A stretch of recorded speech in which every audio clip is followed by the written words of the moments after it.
Macoser, para sus productos Singer y Florencia, presenta con exclusividad este programa de difusión educativa y cultural.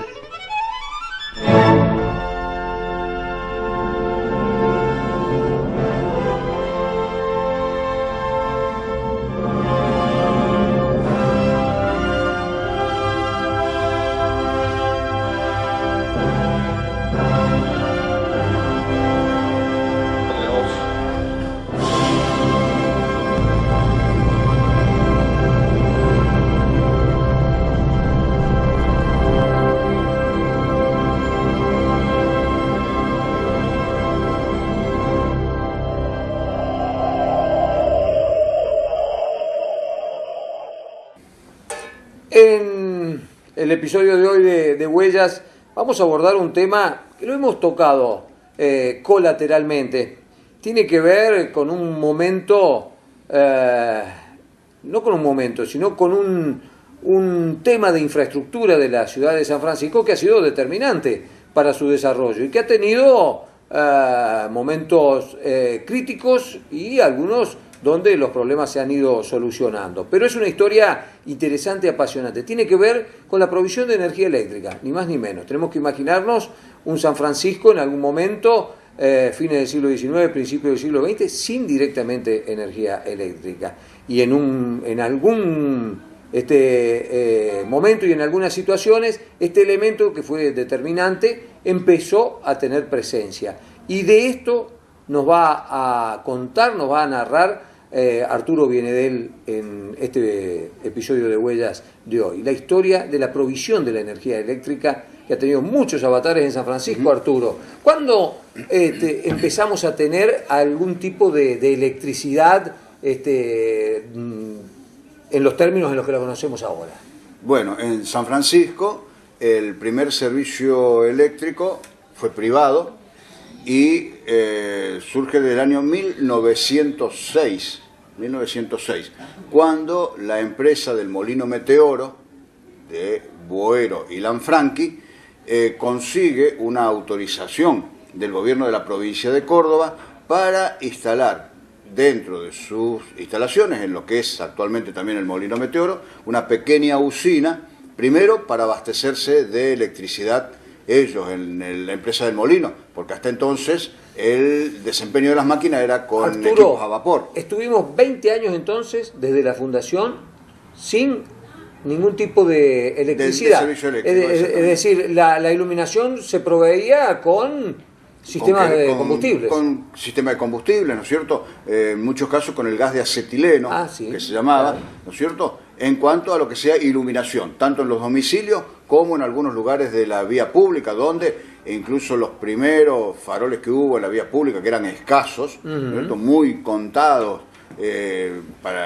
tanto como para guiar un poco a la gente. Sí, más que para iluminación, para referencias. Para referencias, con elementos con mecha, claro, con un tipo de combustible, posiblemente hasta con querosén en algunos casos, pero sí, generalmente siempre se habla del gas de acetileno, que es un producto que es de un sólido mezclado con agua que produce un gas que produce una pequeña llama que no tiene, digamos, un valor lumínico importante, ¿no?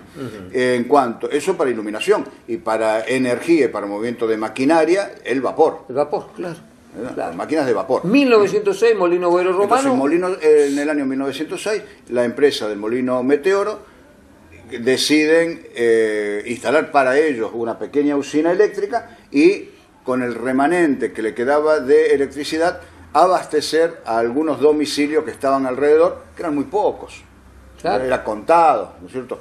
Todavía en el año 1906 la densidad urbana en San Francisco era muy escasa. O sea, no se hablaba todavía de alumbrado público.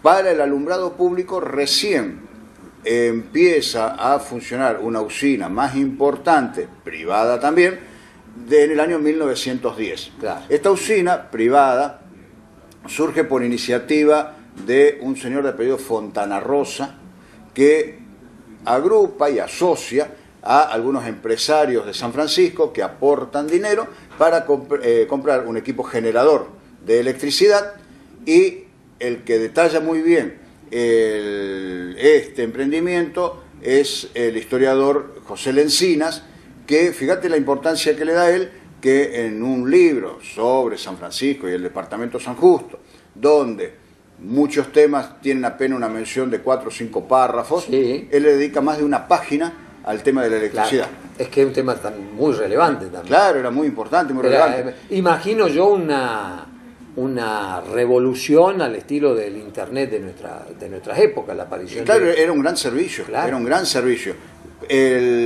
A tal punto que para inaugurar esa usina, que Lencinas lo recuerda, dice que a las 6 de la tarde, el día 4 de septiembre de 1910, se ponen en marcha los equipos a los sones del himno nacional. Claro. Bueno, tocan el himno cuando se pone en marcha el generador, y habían venido funcionarios de Córdoba para asistir al acto de inauguración de una usina muy chica. Muy claro, chica. Pero para el momento un hecho muy importante. Y lo hacían como un negocio entonces, Arturo. Era negocio. Compraron el generador para vender la energía que producía. Un poco era para iluminación pública en un sector muy chico del centro, y lo otro para los domicilios. Tengamos en cuenta que para ese tiempo todavía la electricidad se utilizaba nada más que para iluminación. Y claro, no se usaba todavía para refrigeración, ni calefacción, ni refrigeración, ni como energía de maquinaria. Ni para energía de maquinaria, claro. Eso demandaba mucha más potencia. Imagino que el alumbrado público lo debe haber pagado la municipalidad. Y eso lo pagaba la municipalidad, ¿no es cierto? Eso lo pagaba la municipalidad. Pero eran con una medida incluso de las luces que se medían por bujía, entonces, pero era una cosa muy, podríamos decir hoy, muy pobre, ¿no es cierto?, muy chica. Pero ya era un avance y ya se había instalado la electricidad aquí. Quien se suma después con bastante entusiasmo, pero al poco tiempo muere, es Alfredo Patruco. Alfredo Patruco, un destacado empresario que había en San Francisco en aquel momento, él se suma también al tema y era una persona muy preocupada en que ese servicio se extienda. A esto había que mejorar los equipos y todo. Fíjate que para esa época también la empresa de Tampieri, Viaba, Tampieri y compañía, ya había instalado también en sus dependencias una usina propia. Claro, un generador propio. Claro, eran industrias grandes que necesitaban generadores, entonces tenían generadores propios. La demás gente se manejaba con vapor. Años después de esto, ya en la década del 20, la empresa Miretti, que al día de hoy existe todavía en Barrio Sarmiento, también instaló para ellos una usina, y con autorizaciones de los gobiernos municipales y del gobierno de la provincia, comercializaban a los vecinos del barrio, claro, pero generalmente siempre para iluminación. Esto sigue así, y con esta misma empresa que se llamaba, era una compañía de luz y energía, así se llamaba, eléctrica, hasta finales de los años 20. Hasta finales de los años 20. Ya para finales de los años 20, San Francisco había cobrado bastante importancia. Claro, ya era ciudad. Ya era ciudad desde hacía como 15 años. Las empresas requerían más energía porque querían poner motores eléctricos, empezar a trabajar de una manera más moderna, y los empresarios no estaban dispuestos a invertir más para mejorar los servicios. Entonces se plantea un conflicto no solo con la municipalidad, sino también con los usuarios, claro, con la comunidad. Así es que entonces el doctor Tomás Areta, sí, que era vicedirector o subdirector del Hospital Iturraspe. ¿Es un momento en que uno fue uno de los fundadores de la sociedad rural? Fue fundador de la sociedad, uno de los fundadores, es decir, el que la impulsó. Claro. No fue el primer presidente, pero fue uno de los impulsores de la sociedad rural. Era un uruguayo que vivía aquí en San Francisco, y desde el comienzo del Hospital Iturraspe estuvo en el Hospital Iturraspe junto con el doctor Carrá, a tal punto que cuando Carrá fallece en el año 47, Areta es el que lo sucede en la dirección del hospital. Bueno, pero fue una persona de muchas iniciativas, ¿no? Así que se lo recuerda Areta en una plazoleta allá en la zona este de San Francisco, hay una plazoleta cercana al hospital, hay una plazoleta que lleva el nombre de él, por los emprendimientos que él había encarado, porque fue una persona de muchas iniciativas acá. Entre ellos, que se haga una usina popular, llamaba él, una usina popular. Y el intendente de entonces... Como si fuera una cooperativa. Una especie de cooperativa. Claro.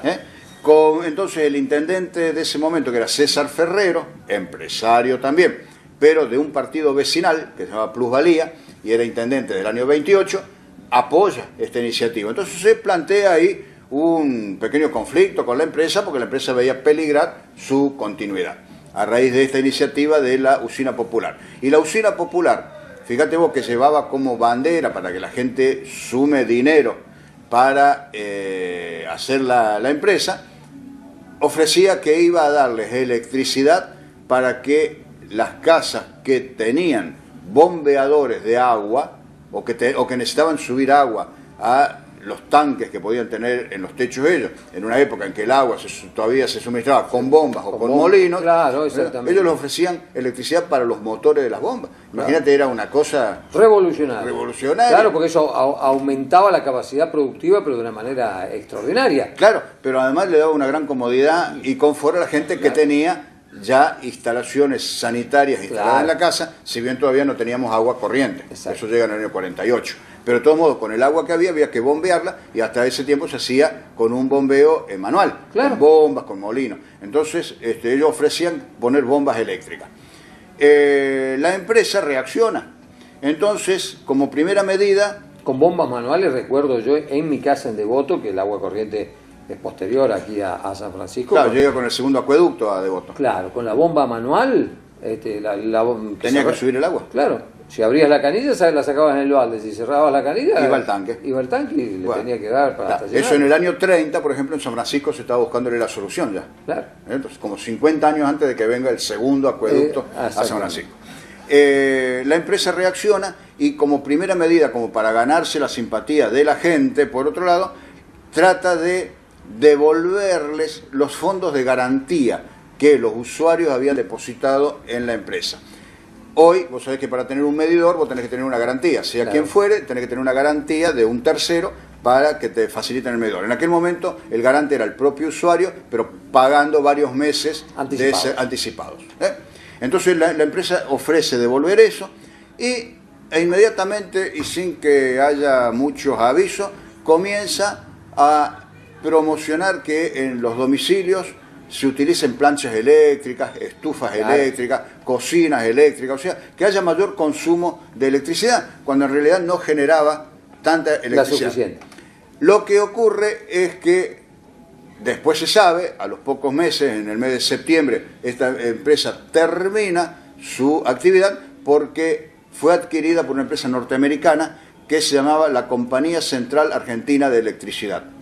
Era una empresa norteamericana que estaba en Buenos Aires y dispersa en infinidad de ciudades en el país. Todavía hay en las tapas de algunos... Estamos en el año 30 ahí. Las tapas de algunos medidores de algunas casas antiguas todavía... Sí, tienen las letras. CAE, CCAE, que es Compañía Central Argentina de Electricidad. En muchas propiedades de San Francisco todavía se pueden ver esas tapas. Entonces esta empresa norteamericana, claro, compra y sí, ellos vienen a hacer una inversión, que para el momento era importante, pero con el crecimiento que iba teniendo San Francisco en esos años, enseguida quedó desactualizada. Muy bien, viene la empresa, se instala, estamos hablando del año 30, y en el mismo año 30, en septiembre, cuando llega esa empresa estadounidense a San Francisco, se produce también el golpe de Estado que derroca al presidente Hipólito Yrigoyen. Claro. Un poquito de tiempo después, el intendente de San Francisco, César Ferrero, es removido del cargo y comienza un breve tiempo de intervenciones, un poco militar y otro poco de algunos civiles acá de San Francisco que ocupan el gobierno municipal, pero en el año 1932 otra vez es elegido intendente Serafín Trigueros de Godoy, que había terminado su último mandato en el año 28. Cuando Trigueros de Godoy asume en el año 32, había en el país una crisis muy grande de trabajo y también social, económico, todo esto, que en San Francisco repercute muy fuerte. Y a Trigueros de Godoy le toca llevar adelante ese periodo de gobierno acá, entonces él crea una junta de trabajo, por ejemplo, para crear trabajo hace cercar todo el predio del ferrocarril con un tapial y con rejas, ¿no es cierto? Se concreta también en ese periodo, se está concretando el empedrado, que ya vimos en otros momentos lo conflictivo que fue.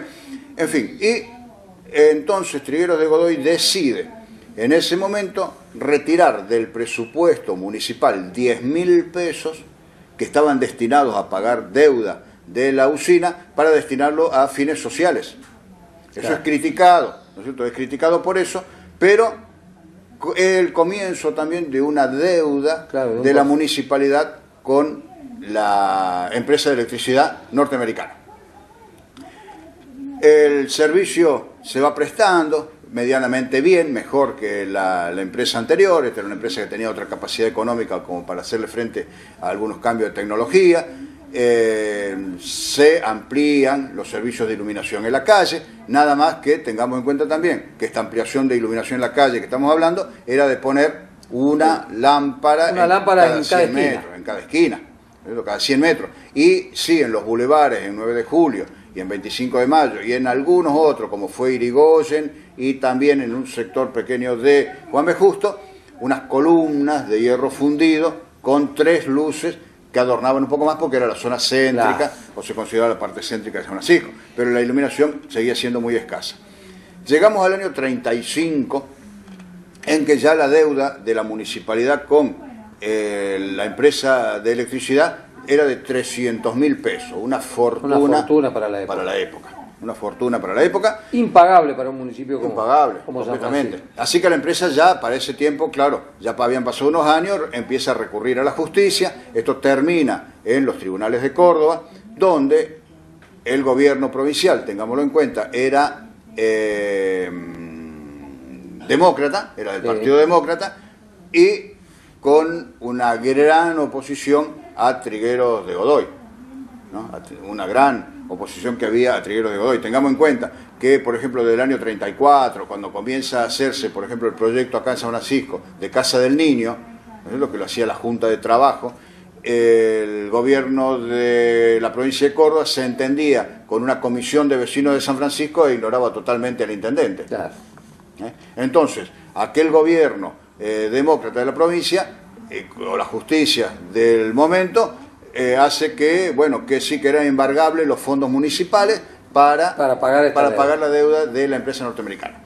Un juez de San Francisco, que era Luis Martínez Carrera, se opone a esto y no ejecuta la orden que le mandan desde Córdoba, lo que le vale un apercibimiento y una serie de circunstancias que hacen que ya en el año 1936, cuando asume Raúl Villafañe, que había sido elegido en noviembre del 35,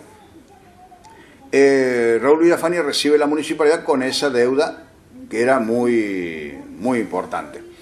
Una pesada carga. Una carga pesada. Para usar términos que se usan ahora. Sí, señor. Y ya la municipalidad apela a la Corte Suprema de la Nación, porque ya se habían agotado todas las instancias posibles.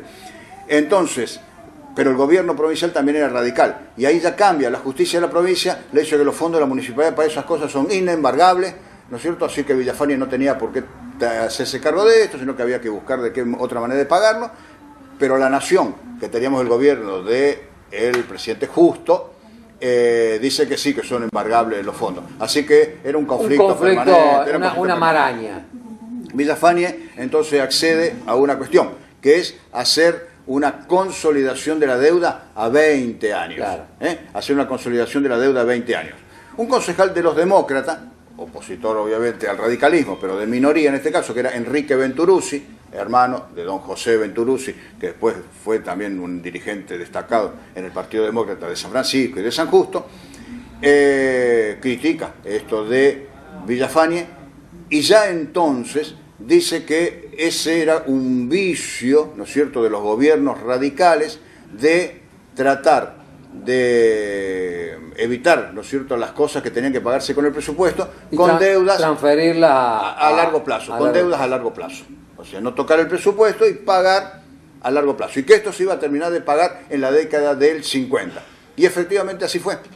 O sea, porque en el Consejo Deliberante se aprueba eso, ¿no es cierto?, y se hace una consolidación de la deuda hacia el año 50 y pico, y esto sigue andando. Pero, ¿qué pasa? Pero se iba acumulando deuda. Aparte se seguía acumulando. Fue una constante. Los municipios siempre Cuando se encontraban con alguna dificultad económica, lo primero que hacían era dejar de pagar la electricidad. Claro. Dejar de pagar el alumbrado público. Exactamente. Y la electricidad que consumían sus Eso se dependencias. soluciona por la resolución del impuesto, ¿no es cierto? De la El OIM. ordenanza impositiva municipal, claro. Claro, eso se soluciona muchos años tiempo después. Así que bueno, termina el gobierno de Villafañe, llega Eugenio Sabino, también era radical, con no solamente la deuda de la electricidad, sino también los problemas que había quedado todavía del adoquinado, aquel que empezó en la época de Triguero. O sea, el momento de Sabino en el gobierno es un momento muy complicado económicamente para la municipalidad, que Sabino lleva a que en un momento dado él toma la parte no consolidada de la deuda para tratar de hacer una reconsolidación a 5 años por lo menos para la deuda nueva. Claro. O sea, iban pateando la deuda uno con otro, ¿no es cierto? Sí, señor. Así llegamos al golpe de Estado del 43 y de ahí en adelante es una sucesión de comisionados que prácticamente todos tienen el problema, pero ninguno le da una solución porque gobiernan muy poco tiempo. ¿Y cuándo se transforma estas usinas privadas en empresa provincial de energía eléctrica? Bueno, este problema, ya te digo, se agrava durante la década del 40, a tal punto que sobre finales de los 40, cuando es comisionado municipal Juan María Baggio Ferrazzi, que a la vez era jefe del cuerpo de bomberos también, ya designado por el peronismo, fue siempre un destacado, digamos, peronista en San Francisco, Baggio Ferrazzi, se llega a unos momentos en los que hasta se suspenden los festejos de carnaval en San Francisco, porque la usina, que seguía siendo la Compañía Central Argentina de Electricidad, no tenía capacidad suficiente como para darle electricidad a una iluminación ornamental como la que requiere una fiesta de carnaval, como requería en aquel momento, por lo menos. Entonces se suspenden los festejos oficiales del carnaval, se hacían bailes en los clubes, en todo el sitio. Hubo momentos, me parece que lo charlamos con vos, hubo momentos en que la provisión era tan escasa de electricidad que se cortaban sectores por turnos. Claro. Se proveía electricidad por turno. Se proveía electricidad por turno, por sectores de la ciudad, y es más, hubo un momento en que a la 1 de la mañana aproximadamente, supuestamente un horario en que terminaban las funciones de cine, los bares y los comercios del centro ya también cerraban, se cortaba durante varias horas el servicio eléctrico. Decididamente no había electricidad en San Francisco. Era muy grave, ¿cierto? Porque esto le cortaba a los sanatorios, al hospital, a los comercios que para el momento ya tenían heladeras eléctricas funcionando. O sea, se cortaba durante varias horas el servicio eléctrico. No había electricidad. Eso se hacía como para resguardar los equipos, para que funcionen menos horas y pueda haber servicio. Cuando en los años 50 teníamos esta grave crisis, al comienzo de los años 50, la fábrica militar, que estaba en plena producción y necesitaba mucha electricidad, hasta incorpora y trae desde Alemania generadores de electricidad que ellos instalan en la fábrica militar como una usina propia, así como muy antiguamente lo había hecho el Molino Meteoro, Tampieri o Miretti. Ellos instalaban... Como en las recientes crisis, muchos comercios compraban generadores... También se compraron generadores propios. Propios para poder mantener por lo menos las heladeras en marcha. Claro, nada más que este equipo que trae la fábrica militar, como era una empresa nacional y disponía de presupuesto, trajeron un equipo muy grande que tenía un remanente, le sobraba después de energía a ellos mismos. Entonces a la tarde, cuando la fábrica bajaba la actividad productiva, distribuía la electricidad que quedaba en la ciudad, principalmente como primera medida una línea desde la fábrica militar al hospital, o sea, enviando electricidad para que el hospital tenga el servicio eléctrico. Bueno, y allá por el año 53, 54, surge nuevamente, como en el año 30, una iniciativa de hacer una cooperativa eléctrica en San Francisco para suplantar el servicio que estaba prestando esta empresa norteamericana, que no satisfacía ya para nada las necesidades que tenía San Francisco. El tema es que se forma la comisión, participa el gobierno de la provincia muy activamente e incluso la empresa provincial de energía de Córdoba, EPEC, que todavía no estaba en San Francisco, ofrece equipamiento a esa cooperativa. Pero, de todos modos, el dinero que había que poner era mucho y no se reunió en San Francisco la cantidad de dinero necesaria o no hubo interesados en aportar para que esa cooperativa funcione. Entonces había ahí un grupo de gente que llevaba adelante la iniciativa de la cooperativa y mientras tanto la empresa de electricidad iba paleando un poco las cosas hasta que sí, ya después del año 57, decididamente la empresa provincial de energía llega a San Francisco, se termina el proyecto de la cooperativa y termina también la actividad de la empresa central de electricidad, que ocupaba el mismo lugar que está ocupando ahora EPEC, claro, donde ocupa EPEC. Y la presencia entonces sí de la empresa provincial de energía viene a traer una solución, porque llega primero con corriente continua y al poco tiempo llega por el servicio alternada de corriente alternada y se hace un interconectado con las usinas y la central de Villa María. Entonces San Francisco dependía mucho de Villa María, por un lado por el agua, que venía por el acueducto, uno solo para aquella época. Que viene todavía.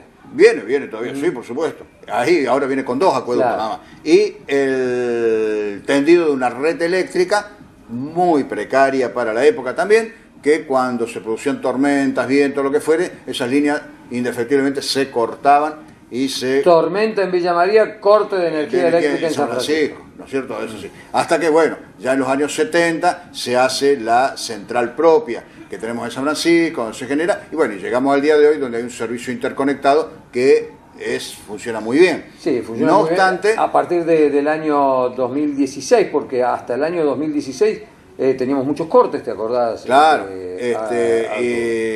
sí, eso sí, dentro de la ciudad sí, pero quiero decir que el interconectado funciona muy bien y hay que tener en cuenta que desde la década también de los años 70, comienzo de los 80, contamos en la provincia con la usina nuclear. Claro. Entonces ahí ya la generación de energía es importante y se distribuye por un sistema interconectado y no hay una generación propia, ¿no es cierto?, en cada lugar, claro, como antes. Es más, grandes empresas de la provincia, como Arcor, generan electricidad que suman a las líneas de PEC. Claro, y por el sistema como aquel viejísimo sistema, claro, de esas usinas que eran muy chicas y que le servían a los vecinos. El concepto sigue siendo el mismo. El concepto es el mismo, nada más que en otras proporciones, en otras medidas. Bueno, así llegamos entonces a la actualidad con el servicio eléctrico. Pero como vemos, ha sido un trayecto muy largo y no exento de conflictos. Una cantidad de conflictos impresionantes. Y por dos cosas. Una por la parte económica, que sí, nunca se alcanzaba a pagar porque no le encontraban la solución a qué manera pagamos los servicios que prestaban. Y por el otro lado, en la calidad del servicio también. Exactamente. Que no había capacidad suficiente como para atender a la necesidad. La demanda que fue teniendo, claro, la ciudad, especialmente en los periodos de crecimiento industrial. Claro, vos fijate en la importancia que tiene la energía en el desarrollo industrial. Lo hemos hablado en otras oportunidades también, en el desarrollo industrial de San Francisco, que en el archivo gráfico nosotros vemos papelería de viejas empresas, donde están los nombres de las empresas, con su domicilio, los datos que presenta la empresa, y aclaraban, ¿no es cierto?, muy al principio del siglo, dice, por ejemplo, carpintería a vapor, o taller mecánico a vapor, o sea que le destacaban a las personas, ¿no es cierto?, al que venía, que su maquinaria era avanzada para la época, porque funcionaba con vapor. Y luego, de los años 20 en adelante, vos ves que dicen con energía eléctrica, claro, o sea, destacaban que tenían electricidad. Hoy, obviamente, nadie va a poner eso, pero destacaban con qué movían ellos sus motores o lo que fuera. Evidentemente, el uso de una energía u otra, cuando ya teníamos las dos, la de vapor y la eléctrica, seguramente también tenía que ver con los presupuestos y con la calidad del trabajo que se hacía. Por eso lo destacaban en sus anuncios de publicidad. Claro, sin duda. La historia de la provisión de la energía eléctrica en la ciudad de San Francisco, con todos sus avatares, y con todos sus detalles en este episodio de Huellas que terminamos de escuchar y de ver con atención.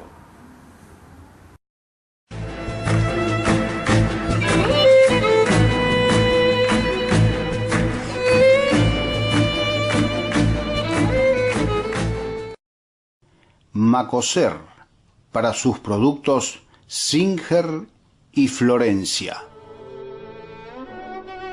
presentó con exclusividad este programa de difusión educativa y cultural.